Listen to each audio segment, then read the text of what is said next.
Hey, good evening, everybody. Thanks for joining us tonight on 20 Sides to Every Story. We're back with more Ruins of Symbaroum. We're going to be playing part 2 of The Mark of the Beast. And all of this is, we're playing with Ruins of Symbaroum, which is kind of a modified version of the 5e rules set. So um, if if you're familiar with 5e and there's like things that we're doing that are just a little bit different, that is why. And so feel free to ask any questions.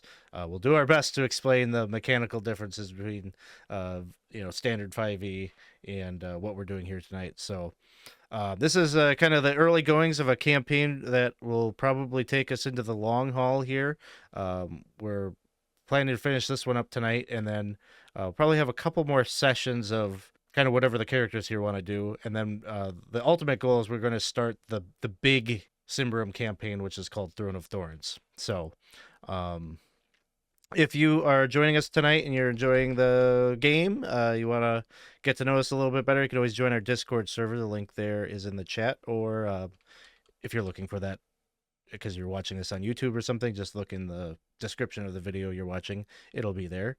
Maybe before we get started and do anything, recap everything. Maybe we got new characters here for us all, so maybe I could have each of you just kind of briefly introduce the character that you're playing here tonight. So we'll just go left to right across the top of the screen here. And so, Robin, want to introduce Vesper to us? Sure. Vesper is a dwarf. She's a scoundrel, with a background of a former cultist, and the type of dwarf she is a dreams of doom dwarf. So they're often kind of not well liked in their societies because they have these dreams that are often very negative and portentous. So she's out trying to figure out what these dreams mean, and does a little bit of like selling of potions and things like that to just stay afloat. So that's Vesper. Awesome. Gabe, tell us about Val. Val is a human barbarian, so he's not an Ambrian. And as far as people know, by the way, he wears a mysterious mask, which he never takes off. At least he has not done that in the presence of the current team, and is not known to have done so. He is a captain, which in this version of the 5e rules is kind of what the fighter type was. And within that is an officer. Think of that as a fighter who is focusing on leading his party in tactical combat. So the way I've kind of interpreted that is that he is a student of tactics and strategy, and is being basically working with the town guard in Thistle Hold to uncover criminal networks and investigate murder, which ties perfectly in what we're doing. Perfect. Thank you. Let's go to Lauren. Tell us about Anora. Anora. She is a Ambrian human who came from a relatively wealthy family, but she is one of the younger daughters, and so was kind of sent to the nunnery in lieu of marriage, and is trying to spread the good news of Prios and the light of Prios, and do a little healing, do a few miracles, and just bring people to the goodness and the light. And she's young and enthusiastic and quite horrified by all of this murder business. And that's where she is. All right. Next up, we have Adrian. Tell us about Dario. Hey everybody, I'm Adrian. I'm playing Dario, who is an Ambrian, and yes, he is a witch hunter. I got confused last time. He is a witch hunter. He has had a lot of tragedy, of course, as expected, throughout his life. He had to basically, all the family that he's had has been corrupted in some way or another, and he's had to, take matters into his own hands. And so, he's going to stop at nothing to defeat the corruption and the abominations that he sees throughout Davokar, maybe, right? Yeah. Awesome. And then we've got Percy, who's going to tell us about Murgnak. Hello, I'm Percy. I'm playing Murgnak, who is a goblin, also a scoundrel, but a different archetype. He's a thug.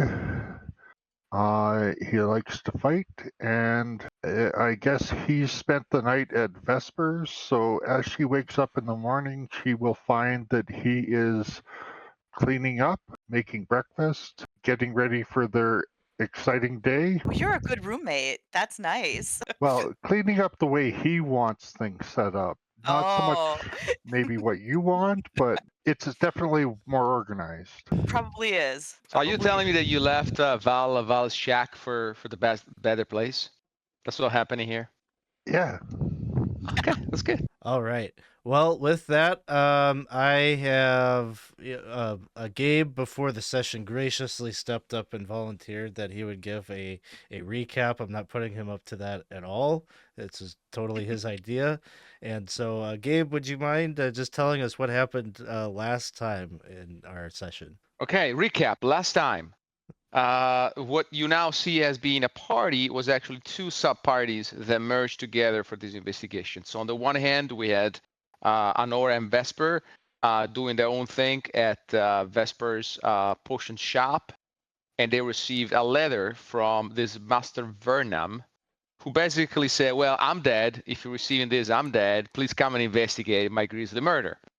So they went on their way. On another part of town near Toad Square, we got three shady figures, Val, Dario, and Murgnak, drinking and telling each other stories about their best food and, you know, who they had it with and trying to be merry. And then Dario just darkens the mood by saying, well, I had this food with my uncle, and then I had to kill them all because, of course, you know, I killed everyone. So, but in that awesome moment, we received a guard that says, oh, there's been a murder, please help us, help us. So the two subgroups merge at the Tower of Master Vernam, where we see a grisly murder, with the body hanging from the rafters, totally skin. The organs have been like put out and collected in a pool at the center of the room. The skin is in one puddle. So it's horrible. We start investigating. We pick up some leads, including the fact that one, the skin was that not of Master Vernam, was a skin with pointy ears.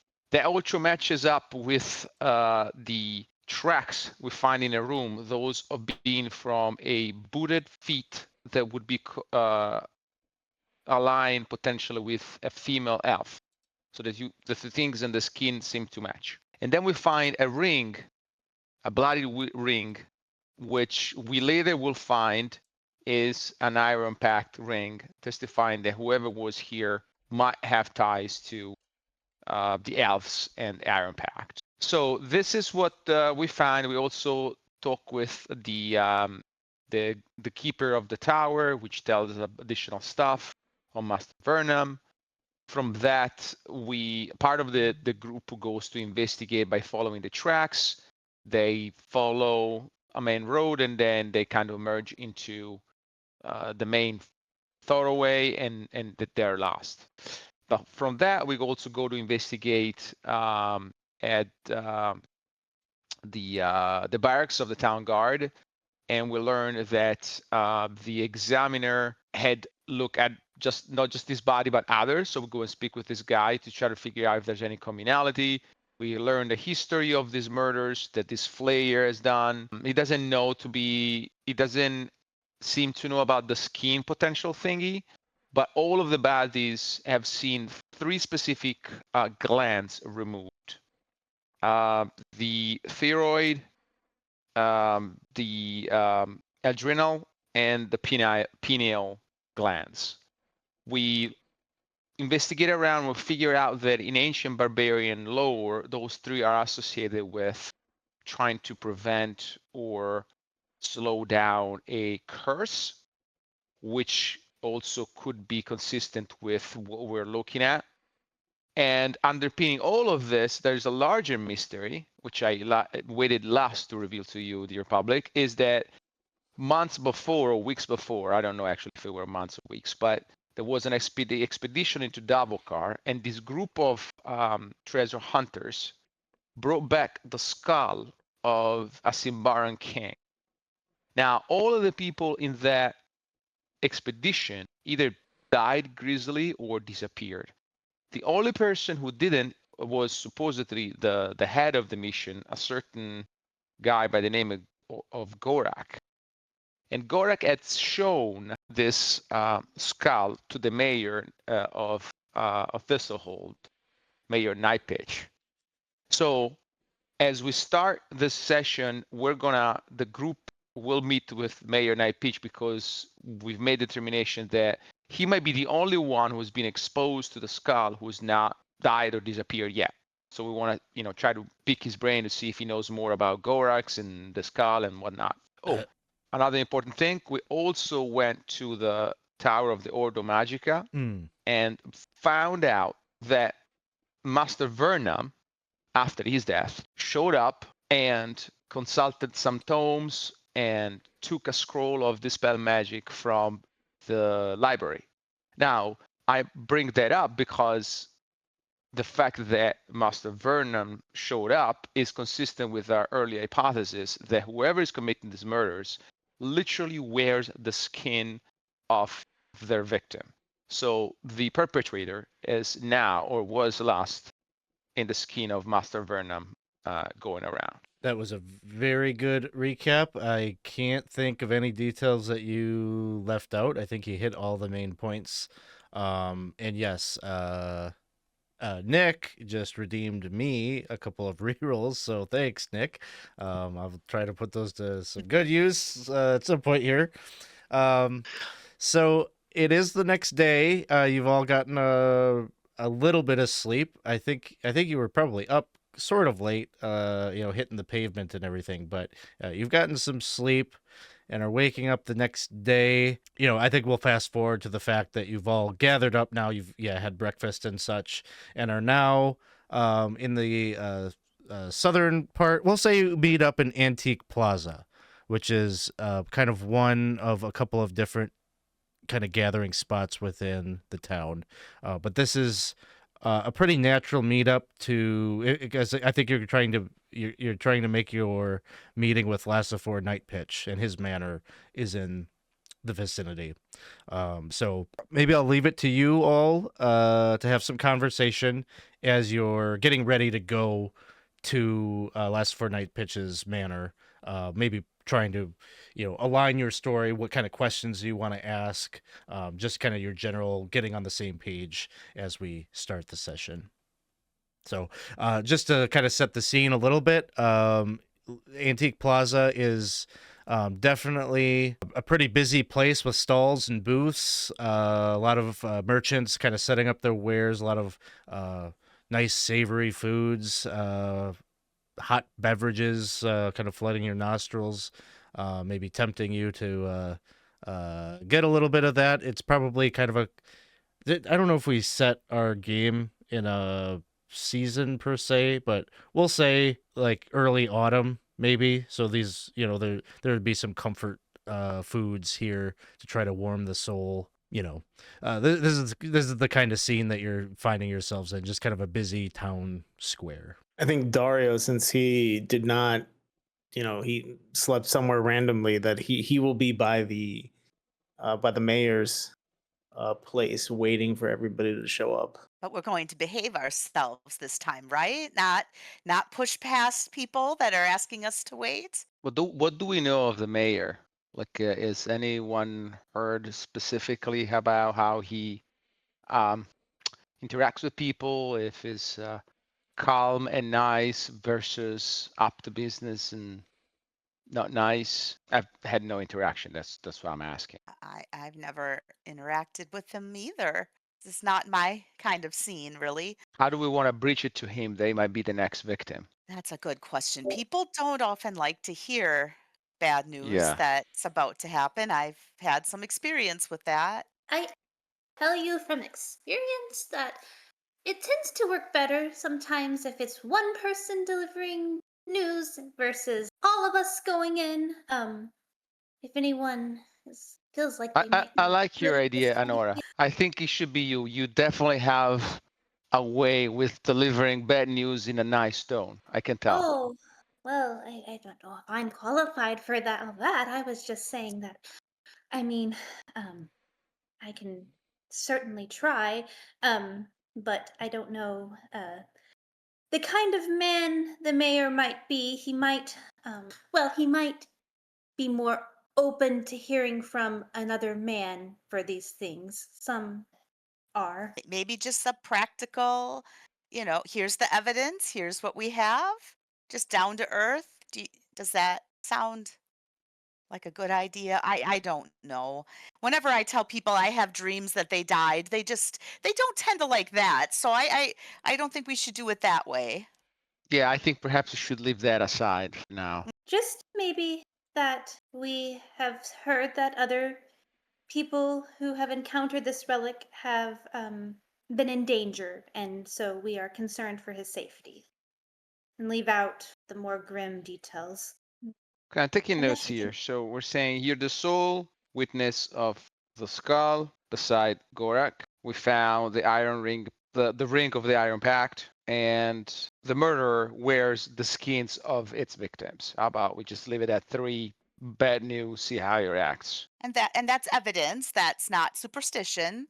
So I think that's a good idea. But order. If you're delivering these 3 points, what are, the most important, I think, is probably the skinwalker being loose in the city. I mean, if I were the mayor, I would want to know that. And then maybe you're also in danger because of the skull. And then the ring. I don't. Yeah, I think Okay. because the whoever's doing the killing is targeting people, it seems, who, maybe have been connected to the skull. And it's why it's been so hard to catch the person, because it's a different person each time, even though it's not a different person each time. I mean, that's pretty clever, tricky, difficult. But here's the thing, guys, and I was thinking about that last night. I couldn't really sleep properly, right? So think about it this way, right? So if this was about the fox that went with Gorax and retrieved the skull, right? Why? So I get it. I get Master Vernum, right? Because he is a learned man. He was starting into this. Perhaps he got involved in things he shouldn't have and spoke with people he shouldn't have spoken with. But if you look at the other victims, there is a trapper. So that could be another person that could have been involved in the expedition, perhaps. I don't know. But the other victims, superficially, they don't seem to be matching the profile. I believe there was a bar woman, random people. Like, why are those people being targeted if this has to do with a skull? Unless they're just They're just maybe incidental. convenient to get those glands, right? Because Hmm. whoever is doing this maybe is afraid of the curse or the corruption, and these are ways of stalling by getting those glands. They're Bar just woman, for the did she see the products. skull, or was she just a different bar woman? I can't remember now. I know he was showing it Okay. around the bar, but I wasn't sure if she was the one who was killed. There was a chimney sweep in a hen house, somebody that was by the north gate, a treasure hunter in a shed, and the trapper. Those were the 4 I have written down. Yeah, and another problem is that we suspect that the skinwalker, I like the way you've described that, Anora, that did Master Vernum was probably a she-elf. But you will have noticed that a she-elf is not among the list of the victims. Right. And the footsteps that left were not Master Vernum's. So they became Master Vernum later, but weren't when they left, apparently. True. Sort of not perfect, cover, like it's Master Vernum-ish, maybe, but maybe is like the feet aren't changing, or, it's just not quite perfect, maybe. Or perhaps It it does require a ceremony after the killing, flaying, and the skinning. For the skin to adhere to the body fully, there might be a ceremony or something, like a ritual, a spell, something of those lines. I So the mean, victim is killed, and then the perpetrator goes out, and only at a second moment he can fully turn into the victim. If that What makes if it sense. only lasts for some time and then she reverts to the elven form? Oh, Okay, I okay. don't You're know. saying something very interesting here. So what you're suggesting is that the elven woman has been the perpetrator all along. Okay, if I follow what you're saying, It and was then just she a would. thought. I know, and let's explore it to the bottom. So it's the same elf who kills, flays, and then after a certain time, the flaying wears off, and it goes back to the normal form, which is that of a female elf. Is that what you're trying to say?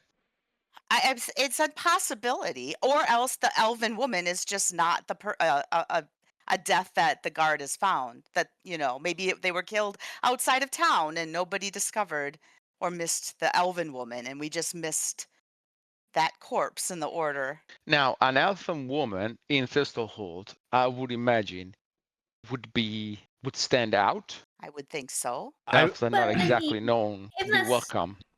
she's wearing a hood or some sort of, disguise, she might not immediately step out if she's staying in the shadows. I'll But just it would be difficult. interject and say that you're not wrong that like an elf it would be kind of something that would stand out, but it is thought to happen probably more often than you think. Like so it wouldn't be like this totally like crazy thing that there's an elf in town, but yeah, like most of the populace here like suspects that elves walk among them and you know, wouldn't necessarily be there'd probably be something that like most people would avoid. Um but there's probably been sightings of elves in town. Which could be something that we can further explore, right? If we see if we Yeah. can find anyone else who spoke with a she-elf person. And I mean, I don't want to make too many assumptions, but if the elves, they might not have taken kindly to the removal of that artifact, and maybe this is somehow related to that, the artifacts related disappearances and everything. Maybe not totally the skinwalker, but I mean, they don't like non-elves entering the forest, and could be some sort of retribution for that.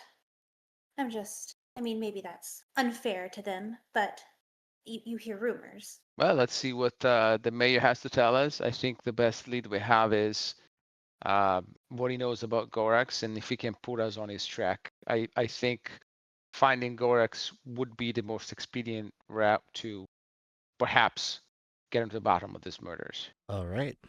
So you all depart from Antique Plaza, and as I understand it, as you arrived at the outer gates of Lasifor Nightpitch's home, which is called Night Home, seems like maybe Dario is there waiting for you.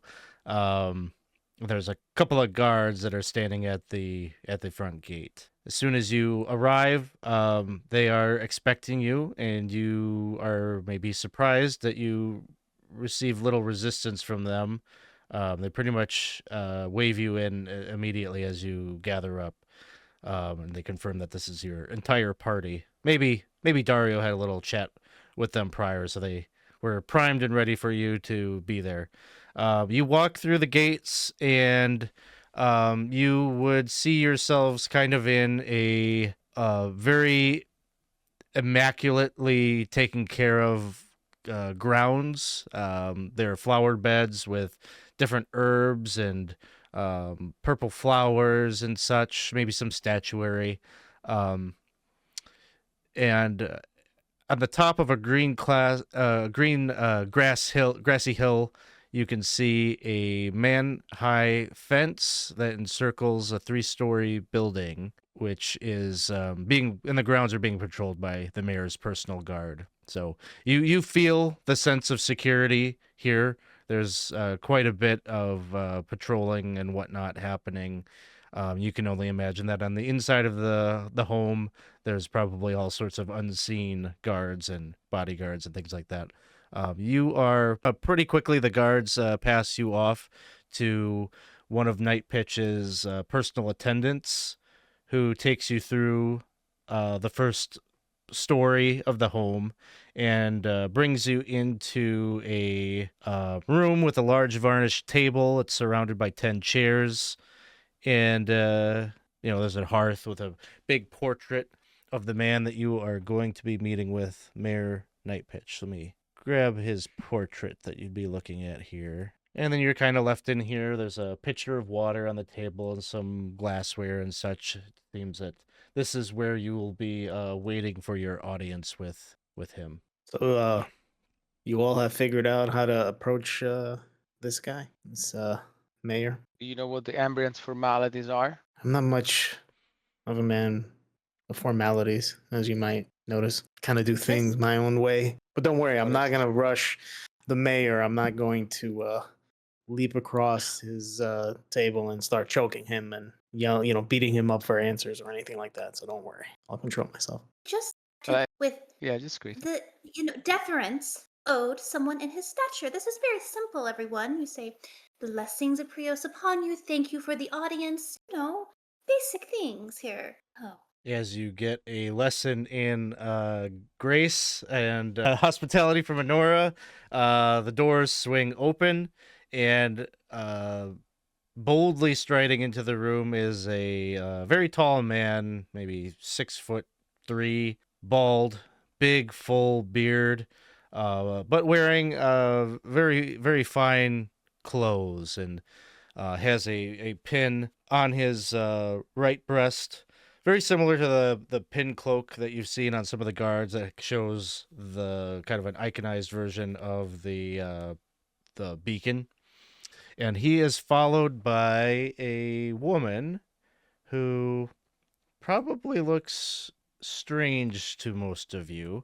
She has very thick black, maybe it's lipstick, but like black paint on her lips, and almost like kind of is exaggerated, goes beyond her mouth and just kind of drips, almost like something you might see the barbarians from certain tribes wearing. And she's got a hood on, but she follows very closely behind Mayor Nightpitch, and he takes a seat right at the front of the table and immediately starts addressing you. And he says, well, now, I will be honest with you.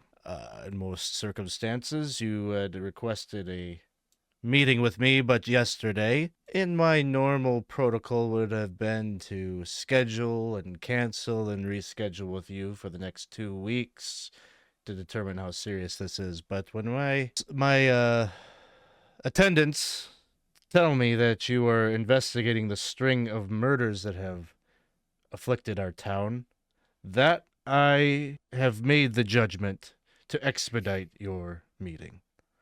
This is a very serious matter and a very important matter for me. So anything that I can do to provide you answers that may assist you with bringing the culprit to justice, I am at your disposal. We're honored, dear Mayor, for your availability and your desire to assist us with this. We think that 3 main areas we want to convey to you to impress upon you how this is serious and how we think that your support be helpful. First of all, as you know, this might be connected to the expedition that Gorax and his company did into Davokar a few weeks past, and the retrieval of a specific artifact. I'm told, talking here about a skull of someone of importance. Yes. You've heard correctly. I met with Gorak in the salons of Symbaroum some time ago. Gorak claimed that his expedition had retrieved a skull of a Symbaroum king, something that he found from a tomb. I looked into that. I think that he's not far off. My belief is that he found the crown belonging to He's like kind of snapping his fingers at the woman with him. What was the name? And she whispers into his ear, and he says, oh yes. And he says, this skull. Oh, sorry. I am looking for King Hurrian. King Hurrian is the name of the king, the tomb that he had descended into. He wanted to sell it to me. It looked authentic. He was very proud of it. It was the cranium of the dead king with a crown of copper merged to the skull. I think that Gorak had very little interest in the skull itself, merely wanted the possession atop its head, but was not able to figure out how to... It was almost as if the skull refused to relinquish the artifact. You did see it in person then? I did. It wasn't just described? Oh. Well, you Oh. must know, dear Mayor, then that you're possibly, beside Gorak, the only person who have seen that skull, and now we learn crown fused upon that skull and still breathes. Let me be clear. I saw it. I did not touch it. I'm sorry, your worshipfulness, but who is this beautiful creature that is next to you? Hi, my name is Dario. And he bows. Nightpitch just has like kind of a aghast look on his face, and the woman just like kind of scowls at you a little bit, and she just says to you, Yagaba. Yagaba? Nightpitch just says, this has to be a first. He just chuckles. What is your name, lad? Mine is Dario. Dario, you do face a lot of rejection. You'd be surprised. No. No. Oh, well. No. I like the cut of your jib, Dario. Thank you, sir. Could I check to see if this... I mean, I don't have much perception, but if this woman has some sort of hold over the mayor? I'll let you... I'll say you could either make an insight check or you could make an arcana check. Ooh, Arcana. I'll take Arcana then. Ooh, and that is a 22. You've probably... Maybe you have seen people that are under magical charms and things like that before. Lasifor Nightpitch seems very lucid. He seems like he's kind of poking fun at the fact that you just made this this very forward statement. I don't know. You suspect that maybe his attitude might be different if he was under a charm. Like he might be more protective. Like you're not really getting those vibes so much. You don't see her really focused in a way that you've seen people concentrating on spells. It doesn't really... You don't see any of the signs of that. It feels in the familiarity between the two that it's more like they're old friends with maybe unspoken allegiances to each other, or they know each other's secrets or something like that more. But do I know that this woman is a witch, or I wouldn't know that just by looking at her? I think it's pretty obvious that she is a witch, yes. Okay. Well, besides the potential links to the expedition by Gorak, we have found that the murderer skins its victims with a precision that I could only define as grisly, and takes 3 specific glands that we know from clansfolk tradition are usually believed to have an effect on stalling, effect curses. Now, I'm sure you have figured out by now that whatever had make the crown merge into the skull could be defined a curse. Well, that would be a lot easier if anyone had seen Gorak in the past couple of weeks, but like you, I had gotten many warnings through my subordinates that Vernum had a similar hypothesis, but we haven't been able to track down Gorak. He's been missing. Did he have a habitual place, like a room at a favorite inn or a place he called a home that we could start an investigation from? Gorak, I'm unfamiliar with whether he had a favorite. I had encountered him a few times at the salons of Symbaroum. I don't know if that was his regular place or not. I suspect Then it the is last more element. the opposite. It is a known place where I frequent, and I think that he intended to have an interaction with me. show me that skull. And if I can be forward, what led you, sir, to not agree to buy that relic? Well, I certainly don't buy every item that I see. If I did, I would be bankrupt, and I pride myself on knowing the right things at the right time.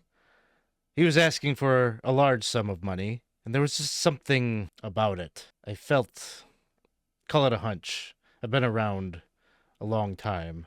I've seen a lot of things that come out of Davokar. A skull merged with a crown. It just, well, let's just say that my gut instincts told me that it was ripe for corruption. Surely Prios guided you in your journey of knowledge there. Could be. The light has its own ways of suggesting to us how to stay away from the dark. And if this is your interpretation, then I will thank and pray to Prios for a month on end and count my blessings. I'm just an old dwarven woman. I don't mean to step on any toes, but if we're trying to find Gortak, wouldn't it make sense to maybe act as if there is a buyer to flush him out? Would that perhaps, even if your intention isn't to buy it, if we wanted to, be able to get him out of hiding, if he thought there was a buyer, might that interest him? You see him considering that. He looks to Yagaba, and the two of them just kind of exchange looks, and he says, that's not a terrible thought. We could start to put that word out, I think, and see if it might might poke the hornet's nest, if you will, and get him to reveal himself in a more candid way. Yes, I do believe we can arrange that. Miss Yagoba, I have a question for you. This thing that we're looking for, this Flayer that we're looking for, is interested in performing the blood shrouding spell. What can you tell us about that spell, and are there any certain things that are necessary for this spell to work? Yes, let me look that up quick. Yeah, my idea is that if he's got to, whoever's got to look for stuff, right? Like certain ingredients, they might be visiting certain places in the town. Maybe your shop, even. Oh, honey. Yes, all my quality ingredients would attract. I wonder if that's in the compendium here.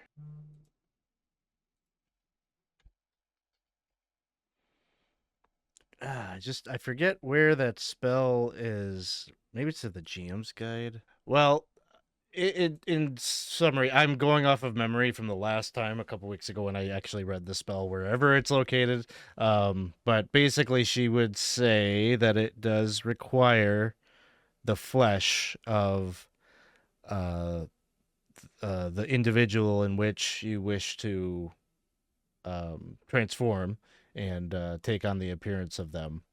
Oh, I see. It's in 1 second. I got it. I found the reference. She would tell you that it's a ritual, dark magic, necromantic magic, obviously. Takes an hour to complete. But once performed, the Flayer, in this case the caster, would become identical to the dead person, but still have their own voice and eyes. They would then appear as that individual for 24 hours, after which the skin would fall off. That's gross. Then you were right, Vesper. I mean, it was just a guess. I'm not practiced in that kind of magic. I just want to be sure that everybody knows that. Well, that also means that every 24 hours that we don't catch this guy, there's going to be a new victim. Right. And it explains why we didn't immediately see Master Vernum's footprints on the crime scene, because you were right. The ritual takes some time to do, an hour. Suppose she just was running off with his skin. That's horrible. Have we? I'm sorry, I might have missed it, but we've expressed we believe it's an elven woman who is behind all of this. Based on, well, the skin that we found at Master Vernon's house. It was pointy ears. That is a interesting hook into this whole plot. Any idea who the elven woman was? Found this Don't know, ring. but He'll not take the ring from you, but look at it. And he None. says, a token of the Iron Pact. What do you make of it? I'm no expert, but what Gorak did is incredibly likely to have attracted the attention of the elves, in which case it wouldn't be beyond the pale that there might have been an intent to vindicate and respond to the affront. I know that, I had heard that Master Vernum had some connections with elves, never had any names, never was able to tie that to anything concrete, but maybe there is some third element here that doesn't quite make sense yet. And as he finishes that thought, the door swings open, and you see an individual who has the dressings of maybe another one of the captains. It's not Captain Talios that you see, but it's a different man. But he comes over and he kind of pulls Lasifor Nightpitch close and whispers into his ear. And Nightpitch's eyes just get real wide. What? There's been another killing just last night. And sorry, real quick here. Thank you so much for the follow, OCM. Finally, been looking for someone to stream this. All right, we are hooking you up then. Hey, thanks for the gifted subs too. We got the hype train going, so toot toot. Thanks for being here. So he immediately kind of stands up and he says, "My friends, I am very anxious to have peace return to Thistle Hold. I don't know that anything that I shared with you is very valuable, but I am in need of you. To be in my debt is something that not many in this town can say. But if you can get to the bottom of this, you will have my undying gratitude. Please. Perhaps there is a lead at this most recent killing. Get down. There's a stable that's close to Toad Square where I hear that it is happening. You will find Yagaba, a pen, parchment." And he quickly writes down kind of a quick kind of almost permission slip kind of thing for you, that if you get any resistance from any of the town guard, this has his seal on it, his insignia on it. You can use that and you will get full cooperation from anyone that has official capacity within the town guard. The honor to serve you and the town. And with that, Nightpitch and Yagaba take their leave of the room. The guard that just came in says, "Please follow me out." And he ensures that you don't get lost on your way out, and takes you back through the courtyard back out onto the street. Dario, you seemed very taken by the Huldra. No, I was not taking it at all. I just wanted to see if there was anything that was going on between them, like if she had some sort of hold. And yeah, I just wanted to see if he was being honest with us. But he was being honest. He was being honest. Huldras hold a lot of knowledge. I think it behooves the mayor to listen to tradition. We're far from your lands. We're very close to the fronds of the forest here. It is intelligent to listen to old whispers. Don't judge them, just listening. I hope Prius has a special dispensation for wisdom in its teachings. Be praying I don't for know us if all. Prios has been that much of a help for me during my life, but I will keep an open mind. Despair. The light can reach all of us, even when we feel most lost. And you hear Dario grunt. Well, we have to cover lots of grounds. We're in the southern end of town. We need to go back to the north one. Let's see what happened at the stables. All right. So you make your way through the city, making your way all the way back to the familiar area of Toad Square. And it doesn't take you very long to realize that there is a throng of people that are very interested in a certain side street, where you could see a number of guards doing their best, Like, nothing to see here, folks. Like they're just trying to keep everyone at bay, and you are able to kind of push your way forward. And there's probably like half a dozen watchmen here, and there is a guard with a little bit higher rank that sees you all, and seems like you don't even have to show them the document. Like it seems like they already know who you are, and they say, "Please follow me." And you are able to follow them into a small stable. And on the inside, there's still the horses and whatnot are present, but in the middle of the stable, another horrible scene for you to look on. An individual hanging from their ankles upside down is, of course, dead, skinned from their feet to their waistline. Unlike the others, this appears to be only half the job that you saw Vernum under. And notably, there is no pile of skin nearby. She putting them on pants now. Are the organs missing? You're really good with the medical things, right? Right home. Since you've already identified this before, I'll say you could do a medicine check with advantage. You know what you're looking for. All right. Unfortunately for you. How Yeah, I got it. The 3 glands are missing. how long ago was this? Can we tell how long ago this crime may have been committed? The sergeant says, well, they were found just at daybreak. So it happened sometime early morning, late night. Do we know who Was this it person was? interrupted? Oh, sorry. Go ahead. No, go on, go on. I was just wondering if they were interrupted in the middle of doing this, since it's only halfway done. One of the guards witnessed it. And then he kind of points into the corner, and you could see like there's a guard that's just sitting down with like, the kind of the 1,000-yard stare, just kind of cradling their knees, definitely in shock. Can we talk with him? He said, "You can try." I haven't been able to get a word out of her. I'm assuming that she saw what happened. Okay. Let me try to go to her first, and I'm gonna try. Obviously, she's not like physically hurt, but do kind of a healing word type situation, just as in spirit of this. So Sounds good. Is that one of your favored spells? yeah, it's one of my innate spellcasting ones. Favored. I don't think I actually have any specifically favored, but it's in the innate thing. Oh, let's see. You probably will want to mark those. Let me just see. You're the third. Okay. Because the ones that you mark are Mhm. you receive less corruption from. Oh yeah, I definitely want to do. Just real quick here, Mystic. Okay, at level 1. Oh wait, you're not level 1. You're level. Are you guys 3 or 4? 3.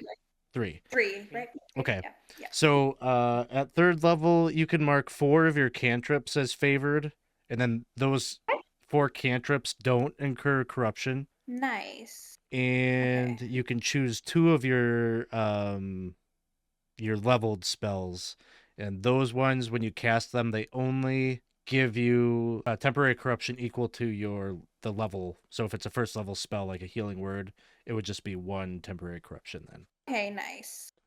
All right, so I will play with all that in a second, but just do the temporary thing. I'll put that on how it goes, and then yeah, let's go to actions. Sorry, my computer's being slow.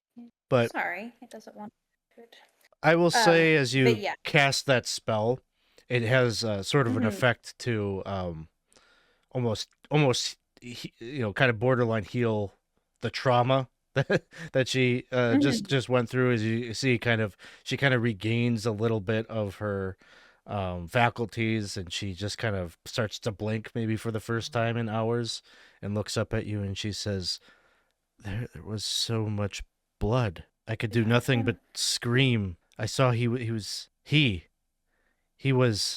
halfway through. He had his knife. He was almost to their waist, and I screamed, and I must have startled them. They stopped their work, and I saw them limping away. It looked like maybe they were wounded. It was just hard to tell. There was blood. There was just so much blood. It was a man who did it, though. You're sure of that? Yes, it was definitely a man. Was he elven or human, would you say? Human. Human, okay. Did he, I kind of wave him over, can you describe, an older man, younger?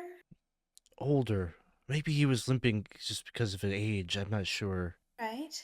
You, Was Master Vernam old? Sorry for us. Master Vernam was an older man. Yes. Just consider that. and you'd never seen him before, though, before this? No, I hadn't seen him. I thought I heard a scuffle. I thought I heard a noise, and I thought I heard someone getting attacked, and by the time I got here, it was just awful. The doors to the stable are ajar, open, and while you're interrogating her, a figure walks in, flanked by a couple of black cloaks. The man in the lead has a wide black-brimmed hat on, cloak, and him. Anora. He's got leather gloves. He puts a hand on your shoulder, and you look up and you see this figure that you recognize from the day before, the one that was named Bommello. Says, "Very good, child. You're getting good answers out of her. This will help. This will help us to track down this fiend." Well, for the honor of Prius, sir. Yes, blood, footsteps. She mentioned an injury. We should search the perimeter. What else do you know? He just looks at the rest of the group. Can I ask a question of the guard? Sure. Yeah. So, where did you see this man limp away to? She points at the door. Like a back door that leads out, but like behind the stables out into an alley. Where are we on the map here?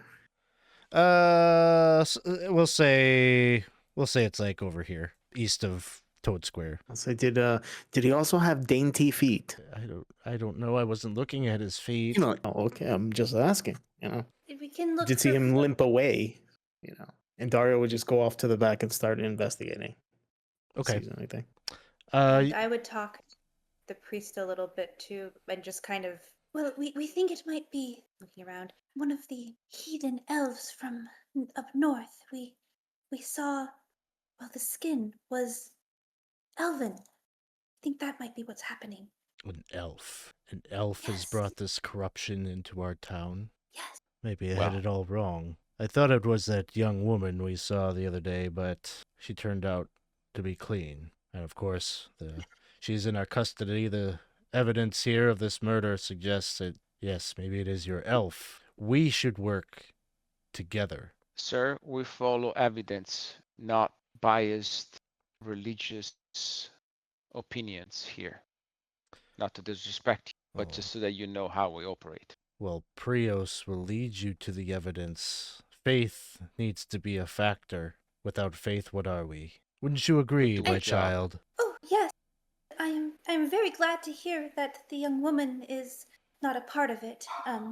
But yes, we are guided by faith, and faith leads us to evidence. Just like we found the evidence that it was the elf and not the girl. So that is proof. But we So what was believe. the evidence against the girl? She was seen near the hen house where one of the previous murders took place. Her neighbor accused her. Turns out it was merely a squabble between neighbors, but you can never be too sure. As you say, you need to follow every piece of evidence, every accusation to its final end. Lucky for her, she had nothing to worry about. Good. We also, there is one other thing that you should know, and it is very dark, and I'm sorry for bringing this darkness into your life, but we believe that the elf is using dark magic to take on the appearance of the people that are killed. A terrible spell, and so when she came here, she was in the form, we believe, of Master Vernon. And now, well, I don't think she was successful, so she should look more like herself, I think. I think we can find her now, maybe. Or at least maybe the top half of her. I'm not sure if Or she'll be looking for another victim because she has very little time left in the form that she has. So maybe we should follow Dario, who seems to be looking at the trail Yes. over there. That's good. And I'll turn back to the girl and say you did so well telling us these things. You should rest now, and Prios will help your mind. Dario, as you're kind of scanning the perimeter of the room, go ahead and give me a survival check or investigation. Investigation. 17. You do see, kind of a thin trail of blood that leads in the direction that the woman, the guard, had pointed at the door. And Bomello comes up right kind of alongside you, and he says, "Did you find anything?" No. He just like is like staring into your soul. And I stare back. So be it. You wish to go it alone? That is your choice. We could help each other. Dario, I think that we don't need to agree to all want the same thing. Dario looks over at Valwant. If you think you can trust these people, there I I'd just be does think seem that these careful. people want the same thing as us. I didn't say I trust them. Well, I just would vent like I don't want to alienate poor Nora, but yesterday this man was very sure that that girl had corruption sickness and a dark shadow, and now suddenly she's innocent. Who else is going to be corrupted in the eyes of this man? Be innocent careful. and yet innocent, and yet she's still under their In right. their Didn't you say yeah, that she's still with you? You haven't let her go yet. We are tending to her. She may not have been guilty of this crime, but she is guilty of performing rituals in her home. She admitted that. He looks at Anora. You heard her. She admitted that. Yes, and I'm sure she just told you that without you and your black cloaks having to, put the squeeze on her a little bit. I'm sorry, I didn't catch your name. Dario, is it? Now, you Yes, don't that's have it. that much of a reputation that precedes you, but from what I understand of you, you're something of a witch hunter yourself, no? Yes, I am. So it would seem that we are No. in similar professions. Yes, we are. I just don't deal with all the hocus pocus. Well, we'll allow you to finish your investigation here. If you change your mind, I wouldn't be very hard to find. And as No. You can help us out. Val says that we're working towards the same goal, and as long as you respect me, then I will respect you. respect is earned. Just don't try and okay. Just please don't try and I don't want to hear any of your propaganda. I think you should focus on your investigative skills and let this man say whatever he wants. And I tell them about the blood that's the trail. Okay. So, interesting. Shall we go together? Let's follow it. If it is as Let's she do it. says, he's limping along. Can't be far. If you two are done arguing, yeah, that's probably a good idea. Like, I think we found a common ground. And he nods with the mask. Sounds. Bomello goes to the door and opens it, and he kind of gestures for the other two black cloaks that are with him out into the street, and then they are out there. It seems like they pick up on the trail. They're not exactly like hesitating or waiting. They're not like running away from you, but they're presumptively going after the trail of blood into the street. I don't trust that man at all. I really don't. I understand it's most important to catch this killer, but I don't trust what that man's going to do with the information. Dario's right behind them, making sure that that they're actually trying to find this guy, or not messing up any of the evidence that could be on the way that we can find on the way. As you all exit onto the street and or I don't know, you're probably following behind, maybe 15 feet from where Bomello is. They take the alley and kind of head down the street, and he stops and he says, I don't see any further trail. There must be something. Look up. Yeah. Yeah. Dario looks up, looks around. Look up. Yeah, buildings around you are maybe like 2 stories high. Everything here in Thistle Hold is pretty new construction. This is a very new town, so everything is still good paint. Anything out of place?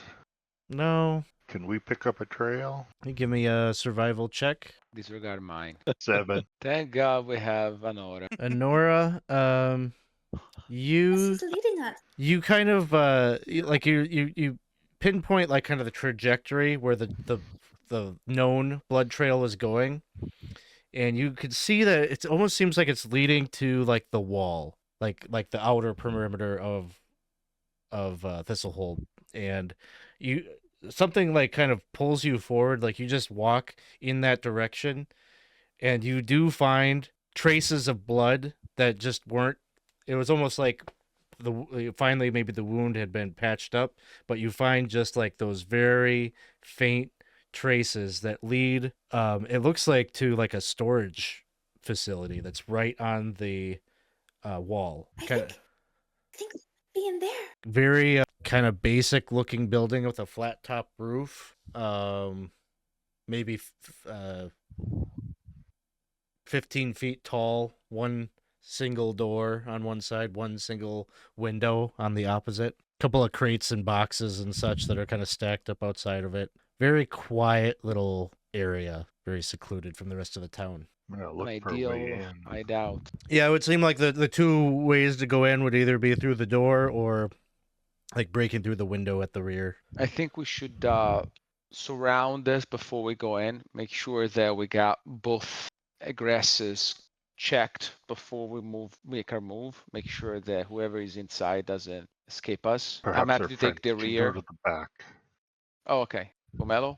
Okay. You want to send Bomelo to kind of watch from the street view? Is that what you said? The The rear? window. Okay. Him and the 2 black cloaks go to the window. I'll follow him. I don't want to have him off by himself. So I'll go around and keep an eye on him. I don't trust him. Yeah, you go and you wait with them. They kind of keep a wide berth from you. It's very quiet, awkward silence, uncomfortable Oh, feeling. I've done awkward, man. You can't you can't phase me. I'll just stare at them the whole time, make it even more awkward. And they like refuse to look at you, like this, like even as as in your face as you try to get, they just like always find a way to like stare just a little bit off. And the rest of you are making your way Oh, to the we front. get ready. Yeah. Okay. I'll cover the window. I think they said there was a window, so I'll stand right outside that window in case they try to jump out. Okay, Anora, you're gonna go with Vesper and others? the black cloaks to the window. Yeah, sorry. I thought there was like, yeah, I'll be the window too. Okay, sounds good. So now it's just like an awkward, like there's them and us, and like we're talking and you guys are talking. It's like that kind of. Val, should we Okay. go in? I'm back. Yeah. If the others are in place, I think we should make our way in. I wanted to before I don't know, my Discord wasn't working, but I wanted to. Do I know anything about Bomelo? Does he have some sort of reputation? You can make a religion check. Religion. Oh, You know as much as Anora did in the previous session when she asked a similar question. Like his name probably feels familiar to you. Like you know that you've heard a story about a Bomelo, but you're just not able to recall. okay. All right. And what about the two guys that are with him? What do they look like? They've got, I believe they wear chain shirts, black cloaks, swords. Can I see their faces there? Are they They've got hoods up, but yeah, you can see their faces. okay? Let's see, we got Val, we've got Murgnak, and Dario at the front here. Yeah, shoot, didn't mean to do that. All right, let's just. And I can't see the map. Can everybody else see it? No, Am I just- give me a second. Sorry, everybody. Okay, no, I just want to make sure it wasn't my computer glitching because it seemed a little glitchy. Okay, so probably, well, the only 3 people that are going to be able to see the map right now are those 3. I'll put the other tokens on the back end here. So we've got Anora, And Vesper, we've got 2. Did I make? Yes, I did. Black Cloak, and Pomelo. All right. Everybody should be able to see now. If you can't, I would just refresh your browser and you should be able to see the map then. All right. So Val, Dario, and Murgnak, you're at the front where the door is. What are you up to? Murgnak, you want to take lead? Sure. Is it locked? It is. Can I pick the lock? I don't know. Can you? Make a Thieves' Tools check, assuming you have Thieves' Tools. I assume you do. I do. 13. It is a simple lock, and you are able to get it open. On the inside, you can see what would appear to be an old storage warehouse. There are crates in the corners. There's a one large crate in the middle of the room. You can see in the back corner, seems like there's a bunch of crates that are kind of piled around, and there's a bedroll kind of tucked between them all.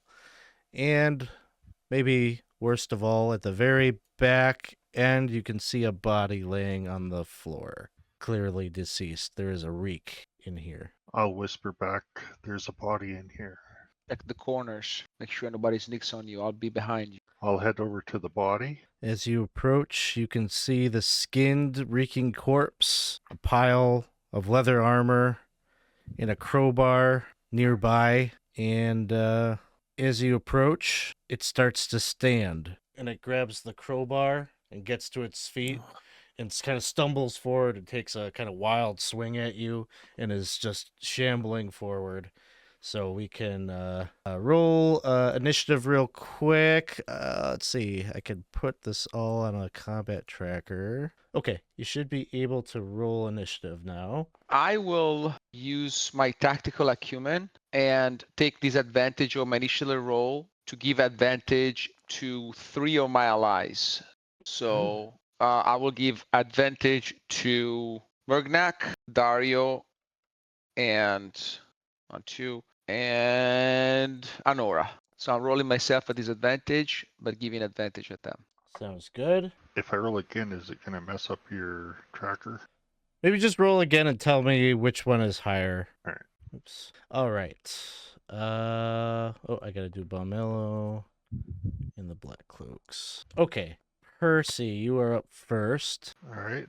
Pull out the rapier and try and stab this thing in the face that's advancing on me. And it's obviously dead, right? Yes, like he doesn't have skin. Like you're just looking at a bloody man, basically. 8 probably misses. Yep. As you go to swing at him, he uses a reaction and tries to club you with the crowbar. And he rolls a 16 to hit. That hits. All right. Oh, man, they don't do averages in here. Okay, you take 6 points of bludgeoning damage. Ouch. Make a strength saving throw. 12. 12. You just make it. He hits you hard to the point where you almost stumble and fall, but you manage to stay on your feet. All right. So in my offhand, I have a dagger, and I am going to try and poke his eye out. Oops. Oh, nat 20. All right. Critical hit. 9 damage. 9 damage. All right. Stab into him. Hits bone as you pull it out. You can see that you have punctured him. But he is still standing, unnaturally strong and undeath. Out in the corridor in the alley in the back, Vesper, you could probably hear a little bit of commotion coming through the wall. Oh, okay. Well, this is just a window though, right? Yes. And it's like closed? Closed window, but it is glass, so you can see through it. And so if you're looking through the window, you see this horrible kind of melee happening between Murgnak and the flayed man. Yeah, that doesn't look good. I mean, could I go up and try to break the window? Sure. I don't know. Go ahead. What kind of weapon do you have in your hand, or? Well, let's see. Probably just the the pommel of a sword, I would say. Okay. I'll just turn my fencing sword around and try to break it with that. I don't know. Yeah, give me that- do a sleight of hand check just to see if you can break this without like kind of injuring yourself in the process. So, Ding. yeah, smash through the window using the pommel, no problem. If you want to climb up into the window and get into the room, I'm going to say either an athletics or an acrobatics to climb up and in. I'm an old woman, but I'll use acrobatics to try to climb in here. Well, I got a 13 on that as well. Yeah, not beautiful, but you get in there no problem. Drop in on the Oh, other not side. bad. Okay.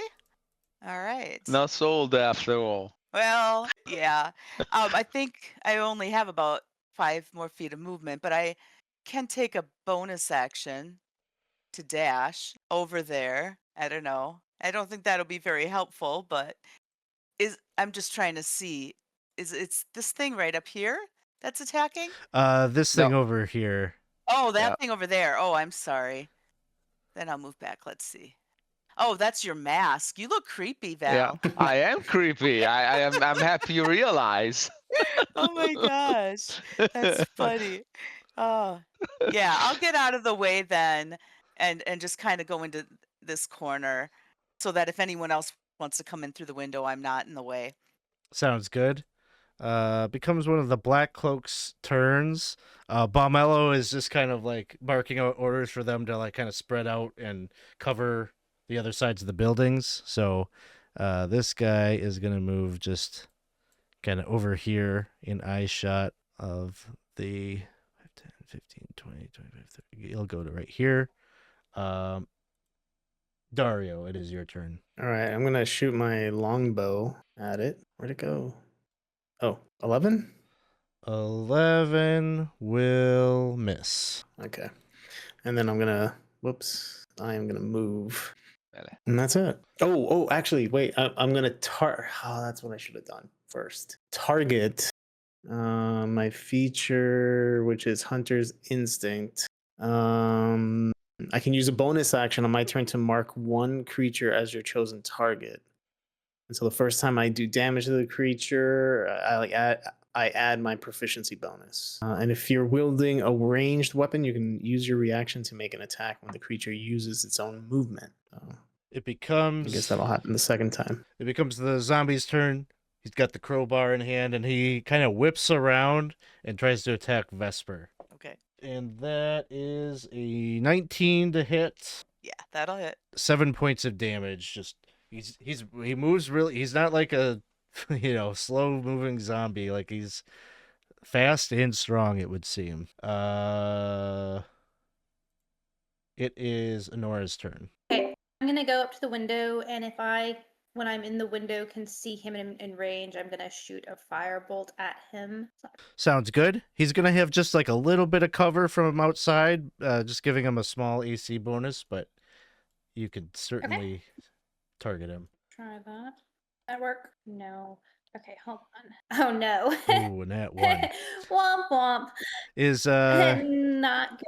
is this one of your favorite cantrips? Yeah, that's what I was gonna put as a favorite cantrip. I couldn't actually get it to add, but I'm going to have that on my favorite cantrip list. I don't know if I'm gonna make this a thing, but I'm gonna say on a nat 1, even though it's a favored, I'm gonna say still take a point of temp corruption on this corruption. one.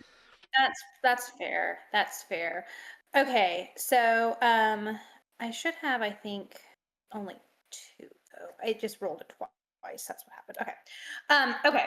So I'm gonna do that, and then for movement, I'm gonna move away and try to like kind of abandon this situation and just see if I see like any footprints or anything like that leading that looks like the skin flare guy. Okay. Is in the area. Sounds good. The other black cloak is going to move over to the other side of the building, 5, 10, 15, 20, 25, 30, and park up there, ready to actions. Val. I guess Val will move around the stuff here, position himself to strike, take out his axe, and charge swing at the creature. That will hit. 15. Okay. Takes 10 points of damage. Slashing it makes any difference. All right. He is going to use a reaction to try to hit you when you come into reach of him. Do I use it now or not? No. An 11 to hit will miss. Miss. Sounds good. Anything else on your turn? Thank you for gracing me with your reroll. No, gotta- that's it. I gotta That would be save it. it. I gotta save it. There's better things. Okay, well that's not good because it means there's something that you're saving it for. Okay, that's the end of my turn. That will bring us to Bommello. Bommello is going to rush the window. Gotta pull up a stat block here. There we go. Okay. He rushes the window, comes into the room. I'll have him do a check quick.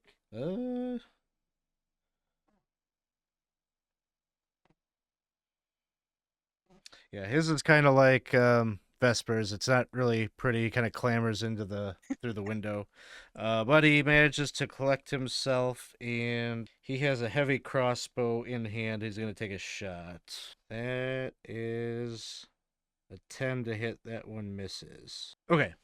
That brings us to the top of the round. Murgnak. Murgnak turns around like he's going to run away, and then he turns around again and he stabs this thing in the back.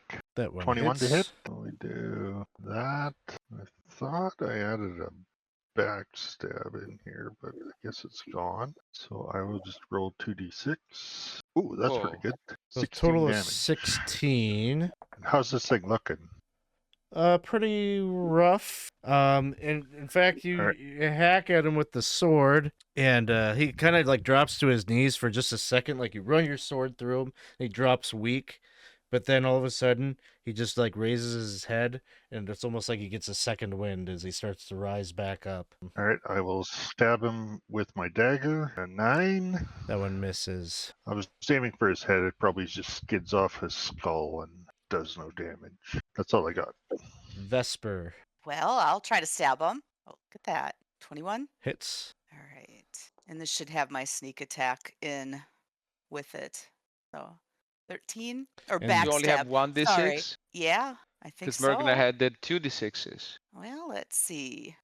I mean, it says an extra 1d6 damage, but maybe I didn't look at the table. Yeah, Oh first yeah, it's level is 2d6 at this Yeah. level. Yeah, sorry. Yeah.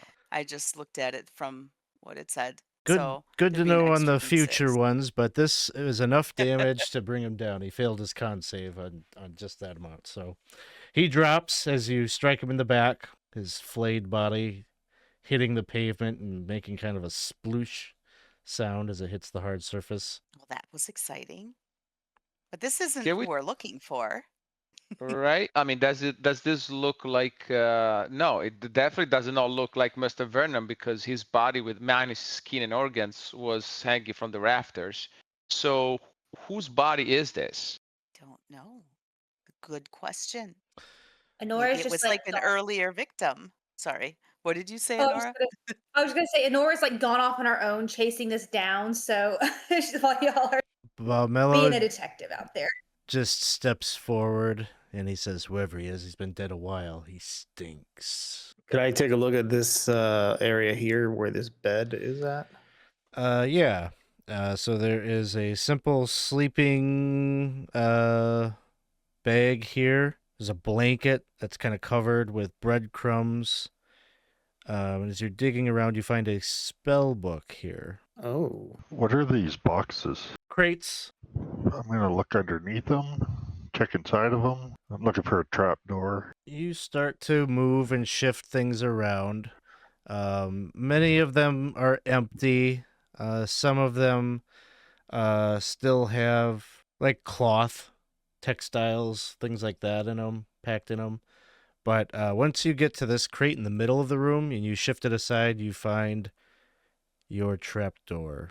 Oh. Where'd the other holy girl go? I think she was shooting fire in from outside. So what's in this spell book here? There are 2 spells written in different colored ink.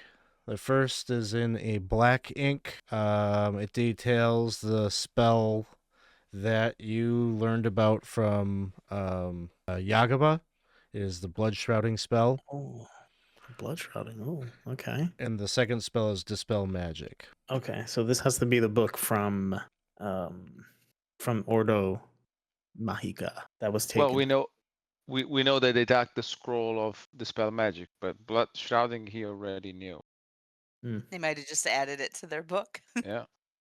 Okay, well, I'm gonna take that. Bomelo calls Well- the other two black cloaks in from outside. We should probably see if Anora, dear, are you finding anything out there? We found a trap door here. If I see any more blood, I'm out here. So I'm probably, I don't know, 100 yards out from the shack right now, searching around. You eventually find like maybe a few traces of blood that leads you basically right up to the front door of the warehouse. Okay. Just spinning us around in circles. I'm sorry. No, I think you confirmed that this is the place we should probably continue to investigate. You did a very thorough job. That guy, though. I see someone. Someone did. Shall we head down? Yes. You first. It would be my pleasure. And without any hesitation, he goes and like lifts up the trap door, and you see that there is a spiral staircase that leads down. He waves to the two black cloaks to follow him, and they kind of eye you with some And derision, and they follow right behind him. Dario. No, Dario goes right between them. He'll let one black cloak go, and then the other one will be. I'll go in between the two. You get a little bit of a who the fuck is this guy? And then he doesn't really give you any more trouble than that. Don't mind if I And try to bring you all onto the next map. It is dark down here. Is there anybody that's readying any kind of light? Ooh, I have light. My innate. I also have a light spell if that doesn't work out for us. I have torches if you I have mundane stuff. What is this? Oh wait, no. This is a touch one object is no larger than P until the spell ends. Okay, I don't know why it's asking for a dexterity saving throw though. Yeah. Oh, if I you guess, try to cast it on a hostile creature, they Oh, get to try to okay. dodge it. Oh, okay. they won't fight us though. Hopefully. Oops, that's not what I wanted. There we go. Okay, so as you got some light that you've cast. You start to head down the stairs into the basement, I suppose. And when you get down here, you hear, like as you're walking down the staircase, you can hear kind of like these really pained moans, and like another voice saying, you have to. I know it's not pleasant, but it's the only thing that's going to save you. Please. You can't. I love you so much. Please. And as you get down, your light flashes upon the scene. One thing that you see is on the southern corner of the room, there is a pedestal which bears a cranium that has a verdigris-covered crown merged to the bone. Unmistakably has to be the copper crown that was spoken about by Mayor Nightpitch. The back side of this cellar almost looks like it has been caved in, or there's some kind of debris or rubble that has kind of filled most of it. And in the opposite corner from the skull, you see a man who's dabbing the forehead of another man who's laying on the floor with just like a moist cloth. Next to him is a metal bowl that has just bloody organs kind of slopped in there. The man that's like laying on the ground, his face is just like kind of smeared with blood and, human matter. You can imagine that he's been eating or consuming based on your theory prior. And as soon as you walk down with the light, the man who's dabbing the forehead kind of just stands up and kind of assumes almost like kind of a pleading kind of position. Now, hold on. I'm trying to help him. I'm trying to help him. And Balmello is like immediately like pulls out his sword, and the black cloaks all like pull out their weapons. The individual just says, he's Gorak. I'm Alahara. Please, who are you? Put your swords away. Balmello, let them Balmello. speak. Balmello, put your swords down. Tell your men to put your swords down. Make a persuasion check. Can't go around half cocked all the way, Yeah, who would That's do only me. that? Come on, baby. 13. 13 is not going to be high enough to Ugh. dissuade a black cloak. Is there a from... reroll? Is there a reroll? There is one reroll. Yes, you There could is use the one reroll. reroll. There is. I'm gonna use it. Okay, persuade. Come on. Yes, not 20. It's much more persuasive. Yes. He doesn't put his sword away, but he doesn't. They don't step forward. Good. Ask Let them talk. Ask your And I call- questions. You've got a minute. I call everybody down. And Nick just redeemed you another reroll. Thank you, Nick. Ah, Thank you, Nick. Oh, but he also is giving the DM a reroll, so no thank you, Nick, from the Aw, players. Thank boo, you for Nick. me. Nick, I'm appreciative, but they are not. I'm just are going we to assume supposed to be that the seeing player a one new was map? Sorry. yeah, I'm not I seeing was a new just map I was just either. asking if we were supposed to see a different map than the one we were on before. Here you go. There we go. Oh, Oh, there we go. okay. Thank you. And I was just going to say that the player reroll was probably a misclick. So who are you? Says Val to the person that is not Gorak. I'm Elohara. Are you the elf? I am no elf. What's your If the elf was important to you, I'm sorry, but I needed them.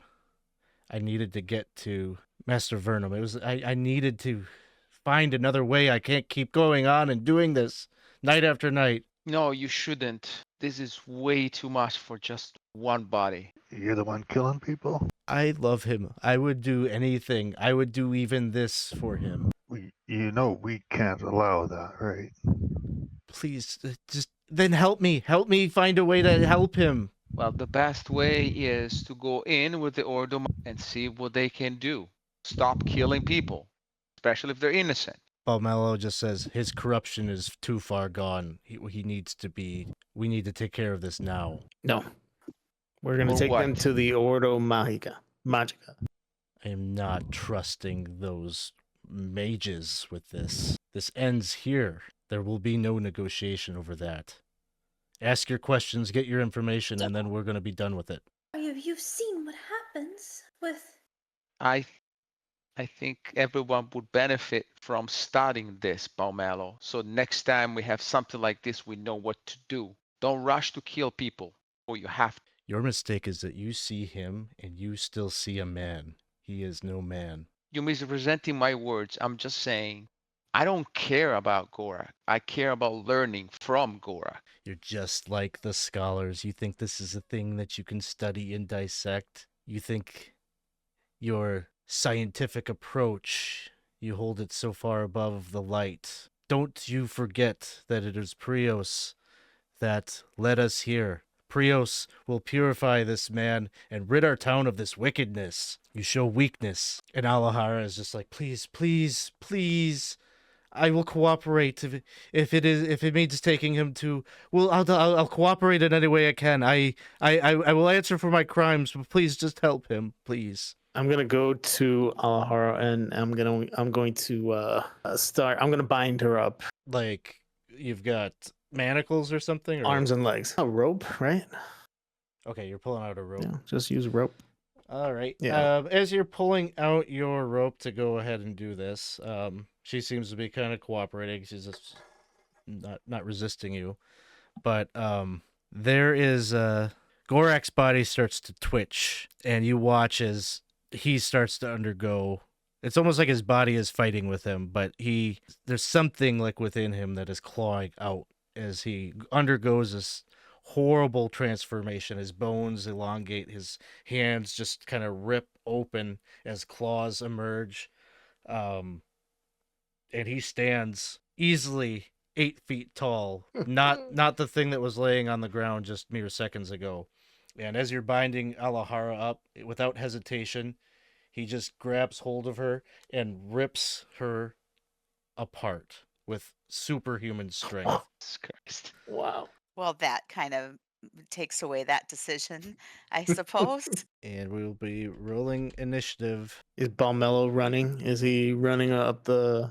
Is he running? No, he's got his sword Yeah. out. He's gonna go straight. Oh, okay, Towards it. okay. I mean, but I don't know if I'm mischaracterizing Balmello. I mean, he is a zealot. Oh, it's very clear. Yes. Yeah. No, Yeah. you're playing it as he is. No doubt. And unfortunately, I have to say he was right. So gotta stay silent. Well, this time, even a blind squirrel finds a nut every once in a while, right? Do I have Tragic. one? Yes, I do. Okay. Hey guys, I'm gonna use tactical acumen again. So don't immediately roll your initiative. Let me assign some advantages. Okay. I'm gonna do this basically every time because I don't care about being last. Okay. So, but I made a mistake. I can only give it to a number of people equal to my proficiency bonus, so only 2. So I'm gonna take a disadvantage for myself, and I think I'll give it to the 2 scoundrels. All right. I'm not sure. Okay, I can roll with advantage, you said. Yeah. Gotcha. And then, sorry, Alex, I'm gonna just go through this No because problem. all of my things I can do at when I roll initiative. So, tactical acumen done. So I'm gonna also do a squad orders. So when we roll for initiative, I can give the squad, which is 1 plus my charisma modifier, so up to 4 of us. So basically, all of you except for Bomelo and his team. And I'll give you the order of brace, which if you don't move, the attacks against you are at disadvantage. Make sense? Mhm. Okay. Oops. Did not want to do that. Sorry if I just accidentally kicked you all out of Foundry. Seems like I'm still in. Oh, okay. Maybe it was just me. I don't know. All Yeah, right. nothing happened. All right. So everybody's got their initiatives in. Yes. All right. Looks like we're starting things off with Dario. Yeah, so now I'm going to use my hunter's instinct to target this guy. And so that would do extra damage if I hit him with my bow. Come on. Nothing? Why? Oh, okay. Go. 15 to hit. 15 hits. Okay. All right. So there's a +2 to this. Let me. All right. So that's a 3. And I just remembered I should have rolled with advantage, right? Yeah. Okay. So that's 3 points. No, I'm sorry. 4 points of damage. Okay. Doesn't seem to bother him too much. An arrow sticking out of his chest. Figured. Black liquid oozing out of the wound. All right. Anything else? No, that's it. All right. One of the black cloaks is up, and we'll step up to right here. Take a swing. Ooh, net 20. Yes. Guess this is what they do, right? This is So what they do. 11 points of damage. And does he get a second swing? No, not the regular one. Okay. So that is his turn, and then next up is Anora. Going to bless, and I'm going to bless everyone who is after me here in the turn order. So that would be Percy, Robin, and Gabe. You are blessed. Let me roll it. And I'm going to have that as one of my favorites too. So it'll just be the 1 corruption. Did that work? Yeah. Okay. Just as another formula. I'm not sure, but just consider yourself blessed and keep, that in mind as you are going through. Thank you. Awesome. thank Prios. Get it right. It becomes Gorak's turn, and he gets 2 attacks, I believe. He's just like in an angry frenzy as he's clawing about. He's gonna swing twice at the black cloak in front of him. A 13 hits him. Second attack Ooh. hits him, and he goes down. Hmm. And then he just steps right up to Dario into melee, getting ready. He's just like kind of lunging towards you, getting ready to make the next couple of attacks. That'll bring us to the other black cloak, who maybe does have a little bit of pause in his step as he hesitates momentarily, but charges forward nonetheless. He will make his attack.